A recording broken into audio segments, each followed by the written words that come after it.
নমস্কার বন্ধুরা, টেক বাংলা চ্যানেলে আপনাদেরকে আরও একবার স্বাগত। চলে এলাম পরবর্তী ভিডিও নিয়ে। আগের ভিডিওতে আমরা মাইক্রোসফট অফিস ওয়ার্ডের উপরে ইন্ট্রোডাকশন বিস্তারিত আলোচনা করেছি। আজকে পরবর্তী অধ্যায় নিয়ে আমরা চলে এসেছি। তো শুরু করা যাক আজকের বিষয়। মাইক্রোসফট অফিস ওয়ার্ডে কাজ করতে গেলে পেজ সেটআপ একটি অত্যন্ত গুরুত্বপূর্ণ বিষয়। পেজ সেটআপ করতে গেলে মাইক্রোসফট ওয়ার্ডের আমাদের প্রথমেই যেতে হবে পেজ লেআউট অপশান, যেটা আমরা পেয়ে যাচ্ছি মেনু বারে 4টে ট্যাবের পরে। File, home, insert, design and then page layout, এই অপশানটায় আমরা চলে যাব। এই অপশানে যাওয়ার পর আমরা যেটা পাবো সেটা হচ্ছে সাইজ। পেজ সেটআপ ক্যাটাগরির মধ্যে রয়েছে সাইজ।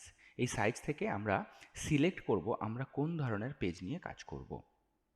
এখানে বিভিন্ন ধরনের পেজের নাম এবং তার সাইজগুলো দেওয়া রয়েছে ইঞ্চিতে। তো আমরা নর্মালি A4 পেজেই বেশি কাজ করে থাকি, তাই আমরা A4 সিলেক্ট করছি। এরপরে আমাদের পরবর্তী কাজ থাকবে পেজের মার্জিন দেওয়া। ঠিক এর মধ্যেই আমরা পেয়ে যাব পেজের মার্জিন। চলে যাব মার্জিনে। মার্জিনে যাওয়ার পর এখানে আমরা দেখতে পাবো বেশ কিছু মার্জিন এখানে বাই ডিফল্ট সেট করা রয়েছে। যেমন এখানে টপে 0.5 ইঞ্চ, বটমে 1 ইঞ্চ, লেফটে 1 ইঞ্চ, এইভাবে রয়েছে। আমরা একটু দেখে নিই আমরা কাস্টম মার্জিন করে নিজেরা কীভাবে মার্জিন তৈরি করব। তো সরাসরি চলে যাব কাস্টম মার্জিনে। এখানে গেলেই আমরা দেখতে পাবো এখানে টপ, বটম, লেফট এবং রাইট এই জায়গাগুলোয় মার্জিন সেট করার জায়গা রয়েছে, এবং আমরা চাইলে আমাদের খুশি মতো এটাকে ইরেজ করে আমাদের খুশি মতো আমরা মার্জিন বসিয়ে দিতে পারি। এটা করতে হবে, করার পর আমরা ওকে করে আমাদের পেজটাকে রেডি করব। তারপরের আর একটা গুরুত্বপূর্ণ বিষয় যেটা করতেই হয় সেটা হচ্ছে ওরিয়েন্টেশন। এই ওরিয়েন্টেশনটা পেজ সেটআপের সাথেই যুক্ত। এটা না করলে আমরা বুঝতে পারবো না আমরা পেজটা কীভাবে কাজটা করছি নিয়ে। তো চলে যাব ওরিয়েন্টেশনে। এখানে দুটো অপশানস আমরা পাবো, একটা হচ্ছে পোর্ট্রেট এবং একটা হচ্ছে ল্যান্ডস্কেপ।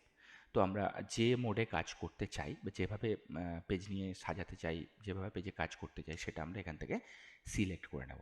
আমরা নর্মালি পোর্ট্রেটেই কাজ বেশি করি, তবুও যখন আমাদের দরকার পড়বে ল্যান্ডস্কেপ মোডে যদি কাজ করার কোনো দরকার পড়ে, তখন আমরা এখান থেকে ল্যান্ডস্কেপ মোডটাও সিলেক্ট করে নিতে পারি। তো ল্যান্ডস্কেপ মোড সিলেক্ট করলে এরকম দেখাবে, এবং পোর্ট্রেট মোড সিলেক্ট করলে এরকম দেখাবে। ঠিক আছে, এই ছিল পেজ সেটআপের মূল বিষয়বস্তুটা। এবার আমরা হোমে চলে যাই। হোমে যাওয়ার পর এই পেজ সেটআপের পরবর্তী যে কাজটা সেটা হচ্ছে আমরা যে পেজ সেটআপটা করলাম এবং পেজ সেটআপ যে মার্জিনটা আমরা সেট করলাম, এখানে এই যে মার্জিনটা সেট করলাম এটা আমরা কিন্তু এখানে আমাদের স্কেলে দেখাবে। তো এবার হোমে চলে যাচ্ছি। হোমের প্রথম ট্যাবটাকে ছেড়ে দিয়ে আমরা চলে আসছি পরবর্তী ট্যাব, যেটা হচ্ছে ফন্ট। এই ফন্ট ক্যাটাগরির মধ্যে আমরা বেশ কিছু জিনিস দেখতে পাচ্ছি, এগুলো একটু বিস্তারিত আমরা আলোচনা করব আজকের ভিডিওতে। তো প্রথম যেটা দেখতে পাচ্ছি এটা হচ্ছে ফন্ট স্টাইল। ঠিক আছে, বিভিন্ন ধরনের ফন্ট স্টাইল রয়েছে। যে ধরনের লেখার স্টাইল নিয়ে আমরা কাজ করতে চাই সেই ধরনের লেখার স্টাইল আমরা এখান থেকে সিলেক্ট করতে পারি। ঠিক আছে, এটা হচ্ছে ফন্ট স্টাইল। নেক্সট, তারপরে রয়েছে font size. By default Microsoft Office ওয়ার্ডে বাই ডিফল্ট ফন্ট সাইজ থাকে 11। তো আমরা চাইলে এখান থেকে ফন্ট সাইজ বাড়িয়ে আমরা লেখার সাইজগুলোকে ইনক্রিজ করতে পারি। নেক্সট, তারপরে যেটা রয়েছে এটাকে বলা হয় ইনক্রিজ ফন্ট। মিন্স আমরা যতবার ক্লিক করব এটাতে ফন্ট সাইজ ধীরে ধীরে বড় হতে থাকবে। ফর এক্সাম্পল আমি এটা দেখিয়ে দিই। ধরুন আমি এখানে একটা এ টাইপ করেছি। এই এ টাইপ করার পর এটাকে সিলেক্ট করলাম মাউসের দ্বারা। সিলেক্ট করার পর আমরা এখান থেকে এই তিনটে জিনিসকে আমি পরপর দেখিয়ে দিই। সিলেক্ট করার পর আমরা এখান থেকে ফন্ট চেঞ্জ করছি। দেখুন এই যে ফন্টে যাচ্ছি সেই ফন্টের ডিজাইন হয়ে যাচ্ছে ওটাতে। ধরুন এই একটা ফন্ট আমরা চুজ করলাম। এবার এখান থেকে আমরা এই ফন্ট সাইজ যত নিচের দিকে নিয়ে যাচ্ছি তত ফন্ট সাইজ বড় হচ্ছে। ঠিক আছে, এটা হচ্ছে ফন্ট সাইজ। সেম পরেরটা যেটাকে আমরা বলছি ইনক্রিজ ফন্ট। এখান থেকেও আমরা যতবার ক্লিক করব ততবার ফন্ট সাইজ বড় হবে। আর পাশেরটা আছে ডিক্রিজ, যতবার ক্লিক করব ততবার ফন্ট ছোট হতে থাকবে। ঠিক আছে, এটা হচ্ছে এই কয়েকটা ক্যাটাগরির। এর পরের যে ক্যাটাগরিটা রয়েছে সেটাকে বলা হয় চেঞ্জ কেস। এই চেঞ্জ কেসটা কি? চেঞ্জ কেসটা হচ্ছে আমরা নর্মালি যেভাবে লিখি, ধরুন আমি এখানে লিখলাম আই অ্যাম এ বয়, লিখলাম এই কথাটা আমরা কিভাবে লিখেছি, প্রথমটা ক্যাপিটাল তারপরে স্মল। তো এই জায়গাটা থেকে আমরা চেঞ্জ কেস দিয়ে পুরো জিনিসটাকে চেঞ্জ করে দিতে পারি। যেমন ধরুন এটা এটা এটা এই অবস্থা, এখন এটা রয়েছে সেন্টেন্স কেসে, এখান থেকে আমরা চেঞ্জ করে এটাকে আপার কেস করতে পারি, যেখানে প্রত্যেকটা ক্যাপিটাল লেটারে হবে। চাইলে পুরোটাকে স্মল লেটারে করতে পারি, যেটাকে বলা হবে লোয়ার কেস। এইভাবে এই চেঞ্জ কেস থেকে এইগুলো আমরা চেঞ্জ করে থাকি। চলে আসছি পরের স্টেপ। এইটাকে আমরা বলি clear all formatting. Clear all ফরম্যাটিংটা কি? আমরা প্রথম অবস্থায় যেটা ছিলাম, মানে ওয়ার্ড স্টার্টিং করার সময় আমাদের ফন্ট সাইজ, ফন্ট স্টাইল যা যা ছিল, তারপরে যে এডিটগুলো করলাম ক্লিয়ার ফরম্যাটিং করে একদম প্রথম দিকে চলে যাব। তো আমি ক্লিক করে দেখাই, এখানে ক্লিক করলাম, একদম প্রথম দিকে চলে গেলাম। দেখুন এখানে ছিল 11, এখানে ছিল ক্যালিব্রি বডি, এই ফন্ট স্টাইলটা ছিল। তো যা যা ফরম্যাটিং করলাম, যা যা চেঞ্জেস করলাম, এই অপশানসে একবার ক্লিক করার সাথে সাথেই ওটা প্রথম অবস্থায় চলে যাবে। ঠিক আছে? তারপরে চলে আসছি নিচে, বি লেখা, এটাকে বলা হয় বোল্ড।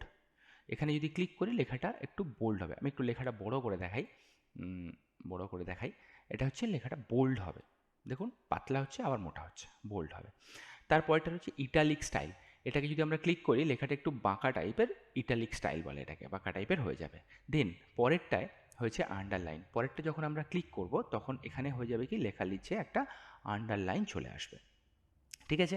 আমরা সবকটাকে অফ করলাম, করে চলে যাচ্ছি পরের অপশান, এটাকে বলা হয় স্ট্রিক থ্রু। এটা যদি ক্লিক করি আমরা লেখার উপর দিয়ে একটা লাইন দেখতে পাবো। ওকে, তারপরের অপশানটা কি রয়েছে? তারপরের অপশানটা দেখানোর জন্য আমি একটু এডিট করছি লেখাটাকে। ধরুন এরকম একটা লেখা আমরা লিখলাম, স্ট্রিক থ্রু পরে আমরা এইখানে একটা CO2 কথাটা লিখলাম, লিখে একটু ফন্ট সাইজটা বড় করে নিচ্ছি এই পরেরটা বোঝানোর জন্য। তো শুধুমাত্র দুই অপশানটিকে, মানে দুই সংখ্যাটিকে আমরা সিলেক্ট করলাম, করে এই অপশানে চলে যাব। এটাকে বলা হয় সাবস্ক্রিপ্ট। তো এটাকে যখনই ক্লিক করব এটা চলে আসবে নিচের দিকে। এই ধরনের লেখা আমাদের প্রয়োজন পড়ে সাবস্ক্রিপ্ট বলে। তো এই সাবস্ক্রিপ্ট তুলতে গেলে আবার সেমভাবে এখানে ক্লিক করলে এটা উঠে যাবে। আর পরেরটা রয়েছে, ঠিক তার পরের অপশানটা রয়েছে সুপারস্ক্রিপ্ট, যেটাকে আমরা ক্লিক করে, এখানে যদি ক্লিক করি এটা চলে যাবে উপর দিকে। এই ধরনের লেখা আমাদের প্রচুর দরকার পড়ে। আবার অফ করার জন্য এটাতে ক্লিক করব। ওকে, চলে যাচ্ছি পরের অপশানসে। পরের অপশানে কি রয়েছে আমরা দেখতে পাচ্ছি, এখানে কিছু স্টাইল রয়েছে লেখার। যে স্টাইলের লেখাটা আমরা এখান থেকে ক্লিক করব সেই ধরনের স্টাইলে লেখাটা হবে। এবং এখানে আরও বেশ কিছু স্টাইলিশ লেখা রয়েছে, আউটলাইন, কালার, শ্যাডো কালার, বিভিন্ন ধরনের জিনিসগুলো রয়েছে। এগুলো আপনারা এডিট করে দেখে নিতে পারেন, ক্লিক করলেই দেখতে পাবেন। তারপরের অপশানে যাচ্ছি, ধরুন আমি সেম কথাটা আবার লিখছি, আবার লিখলাম। এখানে লেখাটায় মধ্যে শুধুমাত্র কোনো পার্টিকুলার লাইনকে যদি আমি হাইলাইট করি, হ্যাঁ হাইলাইট করি, যেরকম আমরা হাইলাইট পেন ইউজ করি সেরকম হাইলাইট যদি করতে যাই, এই অপশানটা থেকে আমরা হাইলাইট করতে পারি। এখানে রয়েছে হাইলাইটার, বিভিন্ন ধরনের কালারের হাইলাইটার। তো যেটা আমাদের পছন্দ হবে সেটা আমরা ক্লিক করে দেবো। এটা কী হবে, এই পার্টিকুলার যে সিলেক্ট করেছিলাম লেখাটা, সেই লেখাটা হাইলাইট হয়ে থাকবে। ঠিক আছে? তারপরেরটা হচ্ছে ফন্ট কালার। এই যে লেখাগুলো লিখেছি এতে যে কালার দিতে চাই লেখার, সেইটা আমরা এখান থেকে চুজ করতে হবে। যেমন ধরুন রেড, এখানে রেড ছিল বাই ডিফল্ট, আমি ক্লিক করলাম এটা রেড কালার হয়ে গেল। চাইলে আমরা এটাকে অন্য কালারও সেট করতে পারি। ঠিক আছে? তো আজকে ছিল ফন্ট ক্যাটাগরির এই বিষয়বস্তুটা। দেখা হচ্ছে পরের ভিডিওতে।